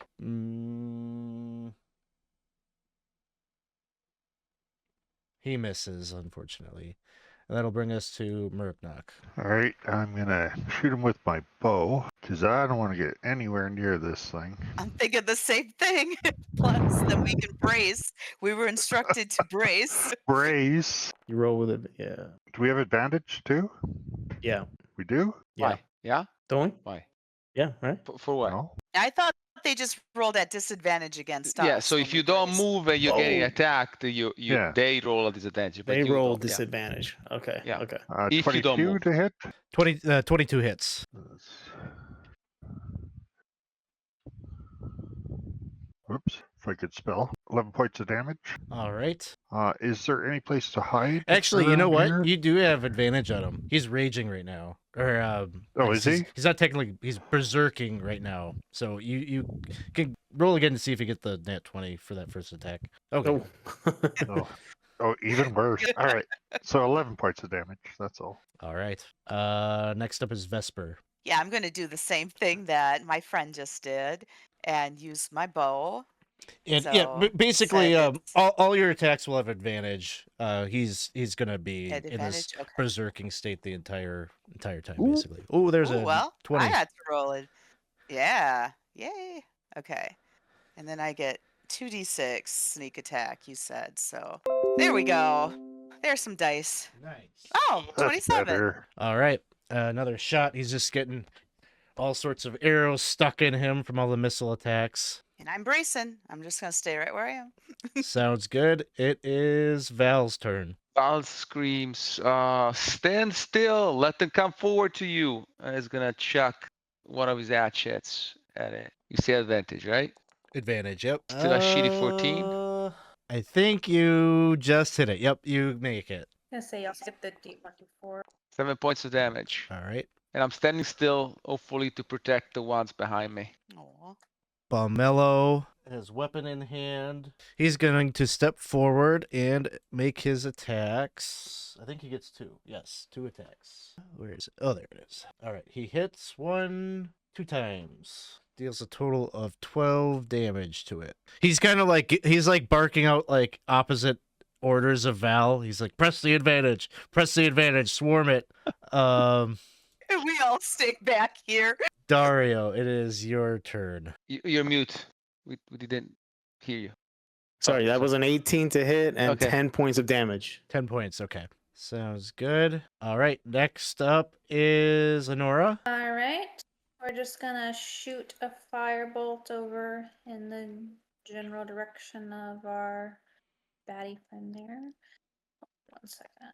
Oh, I forgot to do it at advantage. Hold on, let me just do it one more time for advantage in case we need that. No, that was worse. Okay. Well, the 14 is enough. Yay. All right. And as the fireball bolt strikes at it, kind of for the first time, you kind of see it kind of recoil a little bit and kind of waves the flame out of its face, but it almost immediately just like enrages the thing as it lets out this harrowing guttural scream. It just gurgles and bubbles in its throat, and it's like right back at the attack and is really focused on Dario. And it will become its turn. The thing just lunges at you, Dario. Disadvantage, right? It has disadvantage on an attack with against you. All right. Yeah, right? I You haven't didn't moved. move, yeah. It is a normal attack then. 20 to hit. And let's see. Let's see how bad it is. 20 to hit with disadvantage. Jeez, man. Rolling Well- rocks over Well, there. he had advantage, so it's just a normal attack. So Oh. So you are going to take 9 points of slashing damage and Ooh. 3 temporary corruption. Okay. Oh. So 11. He makes his second where's my attack, and I'm going to corruption? use a re-roll on this. Oh my god, he has 4. This is what he was saving him for, huh? Yeah, I know. Yeah. Not good. And that one is a 24 to hit. Who? Me? Yep. Yeah, yeah, Oh you. my god. Another 6 slashing damage and another 4 temporary corruption. Oh, I'm over my threshold on You're- Oh, we go. on corruption. All right. You're going to need to make a corruption check. Bring out the big book. I don't remember exactly. This is what we all been waiting for. See what happens when you get All corruption. right. You roll a d20. If the result is equal to or less than the amount by which your current corruption exceeds your threshold, you gain a mark of corruption. So how much are you over? 2. Okay, so you need to not roll a 1 or a 2. Okay. 6. All right. Now, That do I roll that? Do I roll that every turn Every time. until I'm Yeah. until I'm No, not every time you get corrupted? damage, I think. Every time it Oh. changes. every time right? it changes, yeah. So it wouldn't be every Yeah. time. It would Oh, just okay. be. But yeah, this thing does corruption damage, so you might be rolling it more if you can't fell him. And did I? Yeah. Nick says take Adrian out. Okay. Well, he's working He's just on. mad because he hasn't been able to kill me in his campaign. Yeah. Oh, I was gonna Got say, you. what did you do to this man? The other black You might cloak get is taking you a might swing. get your wish, Nick. You might get your wish. Oh, this other black cloak hits. It deals 6 points of damage. It is Murgnak's turn. So does it look like we're hurting this thing at all? Yes, but he's raging, so from a meta standpoint, you understand what is happening. All right, I'll fire a shot. Yeah. 24 to hit. Yep. And he will take half 11. that. Right. As a small creature, can I hide behind Val? Not effectively, no. Okay, doesn't matter. We got advantage anyway. So. Yeah.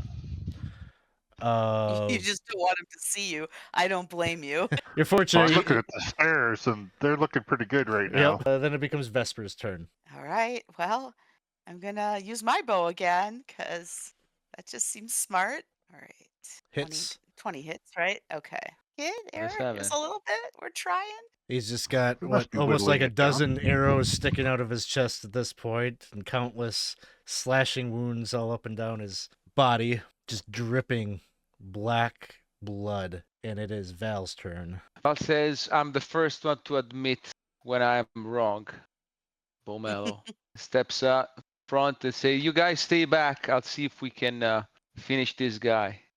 And we'll swing his battle axe. Yep, hits. Another 5 points of damage. Palmello, just with like a strained voice, kind of calls back to you. We'll have plenty of time to assess the error of your ways after we deal with this. And he takes a swing, hits, and I'll just do his other attack. Second attack also hits. Total of 14 points of damage, half 7. And then we're back to the top of the round. Dario. Okay. So if I leave right now, I provoke an attack of opportunity or no? Yes. Is there a way to not provoke it? Disengage You or take is the that... disengage action. Yes. And then how far can I move after I do disengage? You got your full movement. Full movement? Okay, I'm just gonna go 3, 4, 5, 6. Let's get away from that guy. I'm a little wounded. Sounds good. That will bring us to... if Bomella wasn't so tied up, he'd probably have a look of satisfaction knowing that he just did that. But he doesn't have time. He probably would. Anora's He's gonna turn. get an arrow to the back of his to his back soon. So Yeah, I feel like I've been shooting right past him every time because he's between me and my target. And like, oh, I missed him again. And then it is Anora's turn. Do another firebolt because that seemed to make him real sad before. Hits. All right. Yay. All right. Max Ooh, damage. Max yeah, damage. that's the way to do it. All right. Again, infuriated. He's got 3 targets here. He's going after Bommello. No, not Bomelo. He can't die. He's got plot armor. No, nobody has plot armor. Okay. I won't hesitate to turn him into another one of these traits. I was just going to say that would be the thing that would happen. We don't want that. No, we don't want that. I think then we use the stairs and just say, this is someone else's. Burn the place down. I'm doing my best to, aid in that. So Yeah. Okay, it is a total of 18 points of damage. What is his corruption threshold? All right, so he takes some damage and is kind of stumbling backwards a bit, but is still alive. The other black cloak is going to take his swing. He misses. Murgnak, it is your turn. Same thing. More arrows. We need more arrows. More arrows. Oops. 19. That hits. 11 damage. All right. I'm consistent. Vesper, it is your turn. All right. I'll do the same thing too. I feel like I'm a copycat, but when it works, it works. Until it doesn't. Let's see. What is it? Oh, also 19. I really am a copycat. 19 to hit. Let's see if I'll get the same that you get. No, a little bit more. He's starting to slow down a bit. but My still very goodness. much active and swinging his claws around. Let's see if I can give him another pushback. Oh, should have been advantage. But anyway, it doesn't matter. Hits. Actually, let me roll because It Just in could. case. What if you it get a could 20? it could be a crit. So Oh! nope, it's not. Damage. Normal. There's 6 hit points. All right. Brings us to Balmello. He's favoring his side. Takes kind of a weak first attack. Misses. Second one also misses. Which Oh. brings us to Dario. All right, so that's gonna be the longbow. Oh no. Oh yeah. 15? Is that hit? I don't remember. Hits. And that is 7 points of damage. Okay. He is still up. Anora. All right, believe it or not, it's gonna be another firebolt. Here we go. Hits. Okay. All right. Okay. And you hit the hit points that he had remaining on the nose. Nice. Streak of fire, holy fire from your fingertips flies forward. And as it strikes at his center, it just kind of starts to spread this holy flame, purifying the body and dropping the corrupted Blightborn to the floor. The black cloak with Balmello kind of does a sign and does a, hail to Prios. The light has guided us. Balmello, more stoic, just kind of kicks him with his foot. Seems to be checking to see if he's going to get up or not. And without skipping a beat, turns and looks at this skull. Don't touch it, Bomelo. Yeah, right. Kind of looks over his shoulder, takes the cloak, wraps it up. This is coming with me. Great evil. What are you gonna do with it? We'll take it back to the Sun Temple. Wouldn't it be better if this thing was buried away in a place nobody knows where it is? I think it was buried away before it was found by that idiot. True. But let's Corruption. bury Go it ahead. the right way this time. In a nondescript place, nobody will think about going to find it. You don't have to worry about that. Your part in this is over. You've done well. The Flayer has been felled, the murders will stop, and this won't fall into anyone else's hands. Are you at your temple able to get the corruption out of it, or is it just going to be on display there for someone to steal? Quiet. Quiet. What? Oh, See? don't let That me freaks compete me with out. those voices. I know how that goes. Well, are you alright? I'm fine. See, it's already corrupting you. You're hearing things. I'm not hearing anything. Yeah, nobody was talking. You said quiet. You quiet. I'm tired of hearing you. He gets real nasty. He just snaps at you. The corruption, it is so strong in that relic. I fear for you. You should maybe hand it to someone who is, well, maybe a little healthier right now than you are. You are quite weak. You can see the other black cloak kind of step up, and he just says, "Pomelo, maybe she's right. You got hit a few times," and he just grabs the black cloak by his throat and throws him up against the wall. He says, "Shut up." Bomelo, this is not you. I hope you're aware of that. One of your men died. You've been heavily injured. Look at Dario. Let's do the right thing here. Let go of that thing. Unless you want to be the next creature we have to put down. Make a persuasion check at disadvantage. Disadvantage, okay. I guess my point is not persuasive. It's not your point. It's not your point that is the issue. It's his. Got you. Disadvantage coming.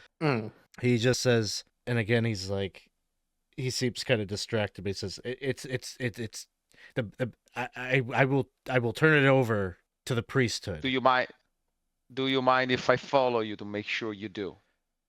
Follow me. Are you my keeper? No, just a witness. Yeah, we've seen what that skull can do. It possesses people. You just see a smile come over his face. What happened to the guy that got killed? Better burn him. Father Pomelo, if you get back now to the Sun Temple, I'm sure any corruption can be cured. It's just this thing. If you keep holding on to it, it might be terrible things to you. And I know that's the last thing you want, to be outside the reach of the light of Prios. He just reaches in and he grabs the skull with his hand. Oh no. Oh, Christ. Take it. Oh, okay. I have Don't like don't touch I it. have my cloak, and I'm like trying to like kind of like put it into the cloak and like wrap it. Okay, and I like tying it and holding it. Like that was a very good decision that you Yes. made. He continues Let's get to out of here smile. quick. That smile. Quick. We got to take it to the Ordo. Yeah. Let's take it quickly. Doing like the little like roll step, from marching band. As soon as you turn around, Anora, he lunges at you with his sword and takes an attack against you. And he will hit you. You'll take 7 points of damage.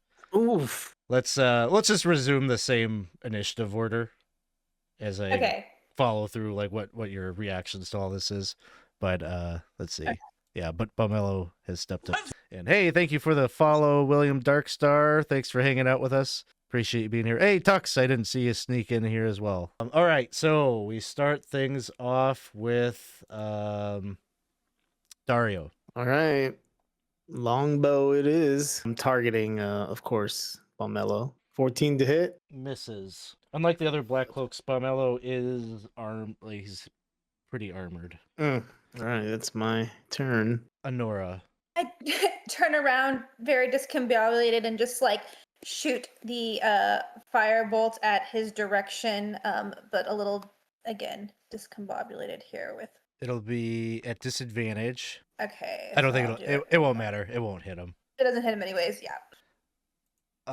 The other Black Cloak, he puts his weapon away, but he's gonna move up and try to grapple Bumelo. And he does not succeed. Very high rolls though. they're both struggling. He goes to try to restrain him. Bumelo just kind of like elbows him in the head, and there's a little bit of a scuffle happening. That'll bring us to Murgnak. All right.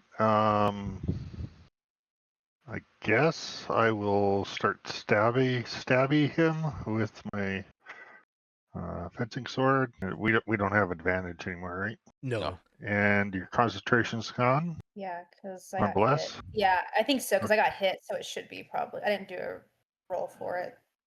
Should we roll for it to see? Yeah, if you it could do a stays through that? concentration check and try to get a 10 or higher. Let's see if it's. Con save. Yeah. Okay. You make it. Hey, guys, hit! Yay! That's something. It is. A 12, that's probably not going to hit. Nope. And I'll bring the dagger over and try and take out his throat. 17? 17 hits. Ooh, that's a good roll. Ooh, 17 damage. Nice. He is still up, Oh. Ouch, ouch. but he's And I hurt. picture I did get the throat. You got the throat, and he's like, his speech is just kind of this gurgling sound, but still alive. Vesper's turn. Well, I don't like this man, but I'd like to try to attack with non-lethal because I don't really want to be responsible for killing him if that's what happens. So we'll see if I can hit him. Hits. 20? All right. Because somebody else can be the one to make decisions. And 16 damage. you are successful as he's like kind of like he's got kind of like a superficial kind of wound to his throat. He's not gonna like bleed out from this, but you go and you like knock him out and he just drops. Murgnak. Yes? I would like you to make a wisdom saving throw. Oh, well, I'm wise, so that's a thing. Oh, are you? Because I'm not. You get a Oh, D4. seven. A D4. The blast, You do it's a get the D4 to save saving too. Okay. Yeah. Plus, gives you a +4 on the saving throws too. I don't think it's gonna make a difference, but roll it. It's as good as you can get. Yeah. 11. You do have a player reroll. That might be a sign to take it. Yeah. There, reroll. And I'll keep the 4, right?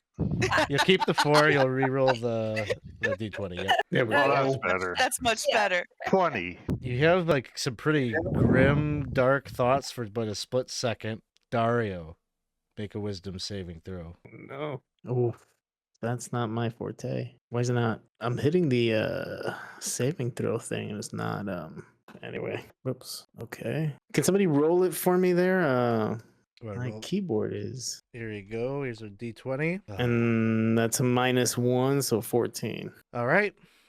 Balmello is knocked out. The Black Cloak is breathing heavily, and he says, he looks at you, Anora. He's like, he can't die.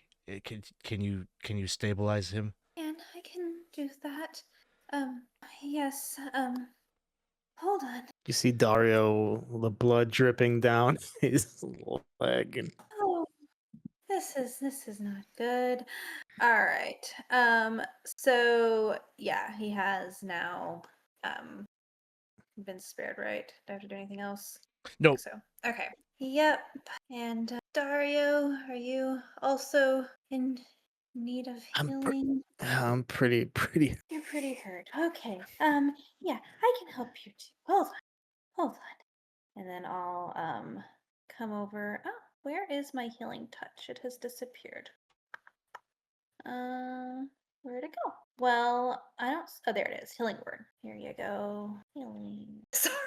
3. It's better than nothing. Thank you. So, in the aftermath of all of this, I think, Anora, you have the skull kind of wrapped up in a bit of cloth or in your Yeah. cloak or something, right? Yeah, in my cloak, held as far away from me as possible. My little arms can hold it. So, where we're at right now, the kind of incinerated pile of meat in the one corner that was once the treasure hunter Gorak is laying beside his romantic partner, Alahara, the two of them on that ill-fated expedition into the Davakar that brought this thing back. Alahara, very misguided, having followed this ritual that required the killing and the extraction of these glands in a very poorly chosen method of trying to keep the corruption at bay. Was trying to do everything that they could, but in the end, there's only so much that you can do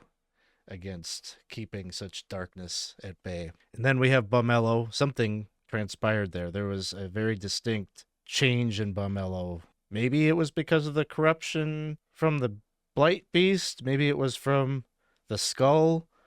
Maybe it was from something that was lingering over him already. You just don't really know how to account for what happened there. It would seem to you that the Black Cloak is not throwing accusations or anything against you. Like, you have a pretty good feeling that if there were to be any accusations against you, that he would likely speak the truth about what happened here. You didn't kill Balmello. Balmello is still alive. I am, barring other conversation that you might have, I would be interested to hear what you plan to do with the skull. Are you going to keep it? Are you going to hand it over to anybody? Or I don't know.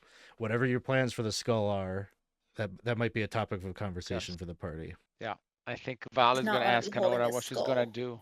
The last thing Anora wants is a skull. It's like evil embodied, right? Like she wants to get rid of it as quickly as possible, and really is not going to put up with much of a fight if anyone has ideas of how to get rid of it. So her Yeah. biasness is outweighed by her dread. I think Val will volunteer to by himself go and hide it in the most nondescript random place he can find and not tell anybody. If you agree with his plan, he will be the only one knowing where it is, not to put you in danger. Are there magics that people can use to trace these kind of things? Even if you are the only one that knows, could it speak to others magically? No idea. Not my forte. Anora, what do you think? I think that it's very evil, and I think that also it doesn't belong here. It is an evil from a dark place, and I think it should go back to that place. And I think we're bringing curses to ourselves bringing it here. So I think it needs to be out of the city, out of the area, back to the forest, and then buried. That- Yes. So if nobody's against me, I would ask you to hand it to me, and then I would probably go outside of the town into the forest and dig a hole, put it in there. And then your ultimate goal will be to return it from whence it came. Well, that's a long-term thing, but definitely whatever is bringing this in the best secure, more secure place to avoid the continuation of the curse. That sounds fair. I think in the aftermath of all this, ultimately, Lasifor Nightpitch will probably want to talk to you after you've dealt with the Flayer to congratulate you, but he will ask you about the skull, and he'll ask you what you did with it. I think we would tell him the truth that that thing is extremely dangerous, and we would tell him what we've seen it do, Not that we know for a fact that what happened to Bomelo, it did, to your point, but even on the off chance. Yeah, there might have been a little darkness in that man just to start with, I think. Shouldn't we say that we destroyed it and just lie to him? No, I don't want to lie. No.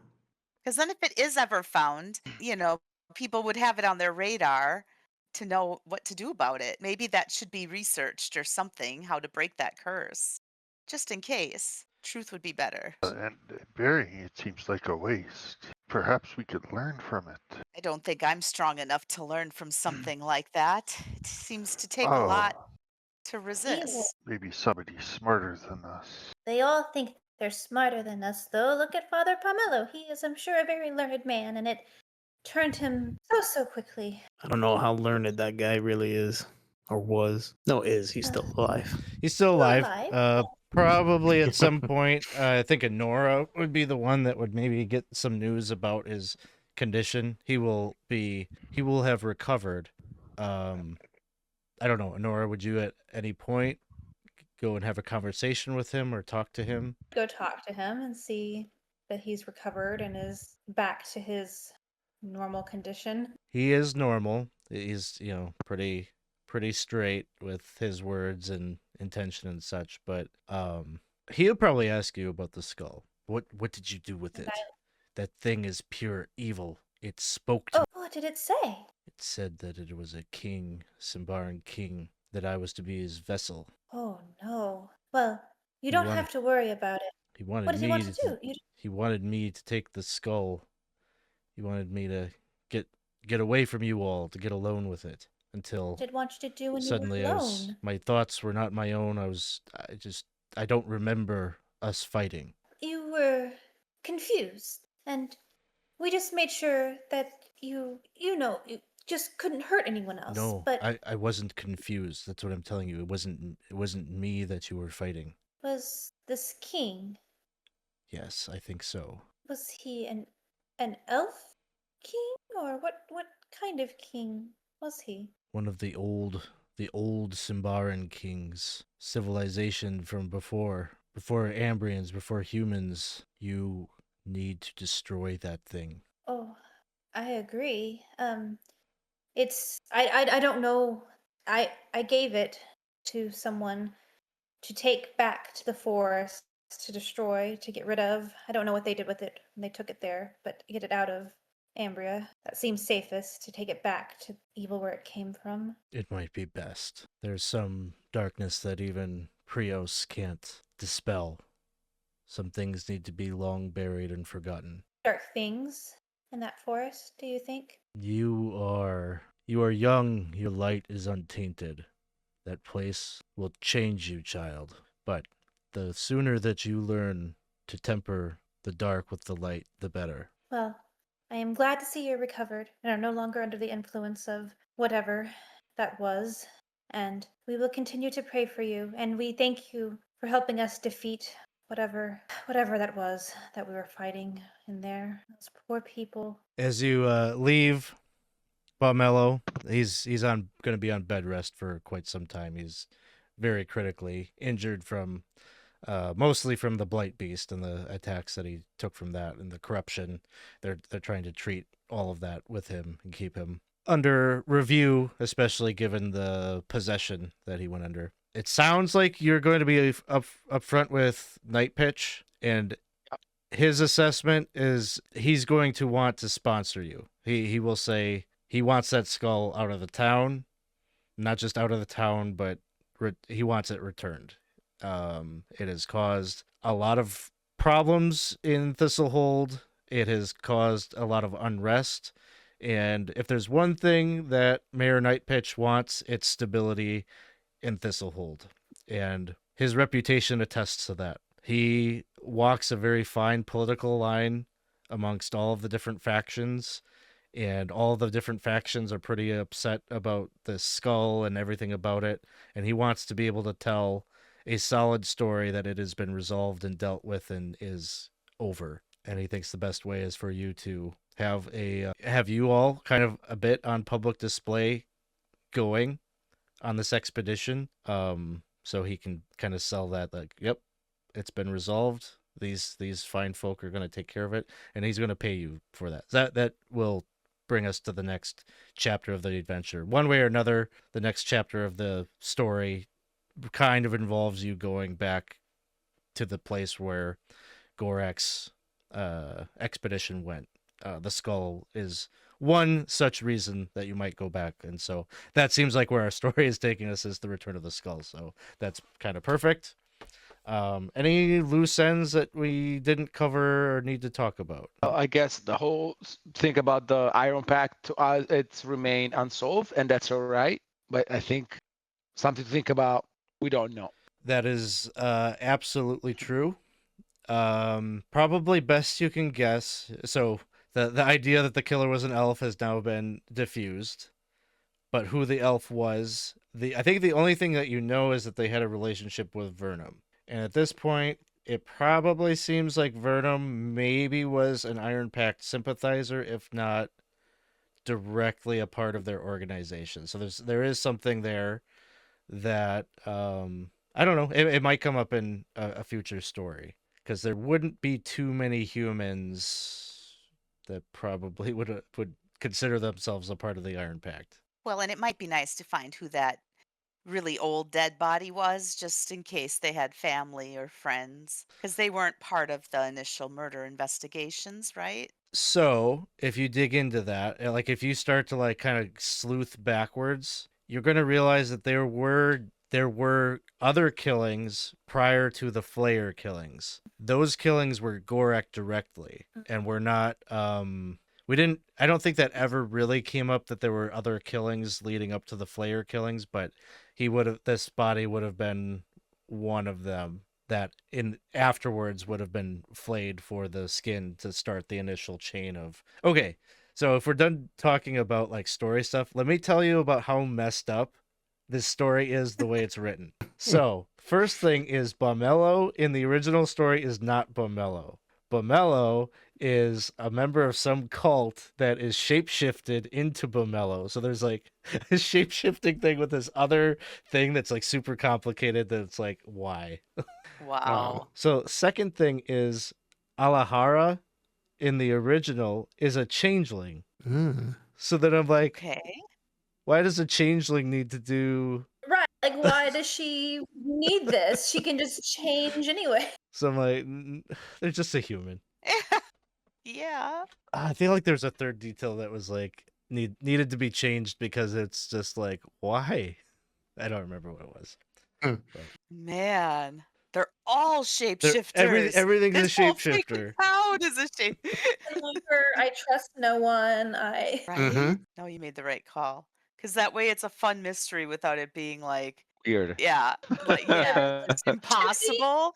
What's Right? happening? Yeah. Yeah, there's a tie-in with like the shapeshifter cult guy that takes Bomello's spot. That's like another adventure that ties to him, but it's like we're not going to play it, so it's like who cares? Maybe it would make sense if you like played that adventure first and then did this, and like Oh, if you right. had some kind of like context for the deception, it would make sense. But I don't know. I kind of felt like having a legit black cloak in this story was maybe going to be more interesting anyway, especially like having a Prios character in the group. You can kind of get a sense of how they're different maybe than the other Prios followers and things like that. So Yeah, I thought it was interesting just having him just straight up be like who he said he was, but also, kind of shifty and yeah, if you succeeded on those like religion checks, you'd learn about kind of like atrocities he's been a part of, because he is like, there's corruption here. I mean, legitimately, like it's kind of like Dario's thing, right? Like I killed my family because they turned or whatever. Like he's like exact same mentality. Like you can't spare people if they have the corruption. It's deep seated. They've got the virus. They have to be taken care of. Right. So Now, what happens to me with the 2 point over my corruption threshold? that it'll go away because you'll be taking it'll be a long time before your expedition will happen. It'll be at least a month, after the events of this. Like there'll be a lot of preparation, healing, just general like probably like Mayor Nightpitch is going to probably put all resources. He's gonna call up Ordo Magica, learn everything you can about this name. Who is the Symbaroum king? What do they need to know about it? Like, where is the tomb that it came from? Like get you all the information. So that's gonna take weeks to Mhm. gather all that information. So all of your corruption, all your hit points, all your resources will go back to normal. You all level up, go to level 4 for the next one. Oh, nice. Yeah. Do we get to bring hirelings into the forest? Yeah, you could hire some hirelings. Yeah. Hmm. I don't think Nightpitch probably isn't going to sponsor that expense. He'll sponsor you guys, but if any extra help that you wish to take on is on your own expense. But he'll provide you with like a explorer's license for this particular expedition with some special privileges and good. things like that. So Good. We don't have much money. Yeah. well, do we feel we're in a good spot? All of your characters have reason enough to continue on together. You've got kind of a shared reason to go and return the skull, so that's a good path forward. Yeah, I think so. Yeah. All right. Well, thanks everybody for a fun night of D&D. Thanks to all you hanging out in the chat. And I'm glad. Okay, William just had to look up the Symbaroum setting. It is a great setting, very dark, as was the case in this one. Sometimes there's a lot of flayed bodies and things like that, and horrible decisions to make. But that's the love of Symbaroum. So we'll see what kind of bad choices they have to make next time. Our next game, we're going to be on a kind of a bit of a break here from our normal cycle. We'll be back in about a month or so. I think that was the date the 12th of September. 13th. 13th of September we'll be back. So in the meantime, come and join our Discord. Come hang out with us when we're not streaming and talk about the games that we're playing. You can also find games to play in.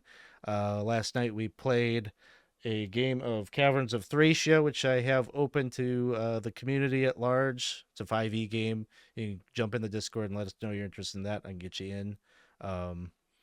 But yeah, other than that, we're going to say goodnight, and we will see you all next time. Have a good weekend.